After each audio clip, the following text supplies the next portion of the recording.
Brook et Gunko auraient des liens familiaux. Si vous êtes à jour au niveau des scans, vous n'êtes pas sans savoir qu'un des sujets actuels est le possible lien de parenté entre Brook, votre musicien préféré, et Gunko, membre des Chevaliers Divins, introduite aux côtés de Shamrock au chapitre 1136. Ceci est tout à fait possible et cela serait tout à fait cohérent. Mais nous avons notre petite théorie sur le sujet. Au chapitre 1149, lorsque Coron crie papa du fait que son père se sacrifie et tombe dans le vide après s'être fait volontairement transpercer de part en part, car il aperçoit un avenir où Gunko transperce la gorge de son fils. Ce cri de détresse réveille en Gunko un flashback de quelques pages qui nous plonge des années en arrière, où on peut apercevoir sur quelques cases Brook, plus jeune, encore en possession de cette peau qu'il utilise dans un de ses running gags les plus présents de l'œuvre. Nous pouvons donc situer logiquement ce flashback dans la période où il n'était pas encore un pirate, il était chef de la garde royale dans un royaume de West Blue. On l'aperçoit aux côtés de Gunko, alors enfant, elle pourrait alors, comme dit précédemment, être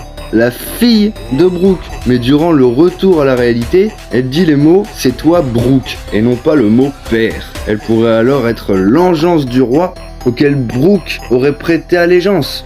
Nous avons aussi vu que Brook, au chapitre 1146, connaît l'existence pourtant tenue secrète des Chevaliers Divins. Il aurait été témoin d'un drame impliquant la mort de son roi par un des Chevaliers Divins de l'époque, et la jeune fille aurait été capturée par ce dernier pour qu'il puisse faire des expériences sur elle, afin d'en faire un réceptacle du pouvoir de Imu ou un corps de substitution, si cette dernière est tellement devenue faible après son affrontement avec Joy Boy il y a 800 ans, dans la période du siècle oublié, tout comme Ginny a subi les expériences du dieu de la science et de la défense, Saint J. Garcia Saturne, origine de toute la souffrance subie par notre très cher Kuma le tyran et sa petite fille Jewelry Bonnie. Gunko aurait alors perdu tous ses souvenirs à cause de ses expérimentations, mais n'aurait pas été en mesure d'être assez modifié pour accueillir l'essence démoniaque de Imu. Ses yeux différents l'un de l'autre et des bandages recouvrant des parties de son corps seraient un indice sur une possible modification inachevée de son corps, mais elle serait plutôt comme un pantin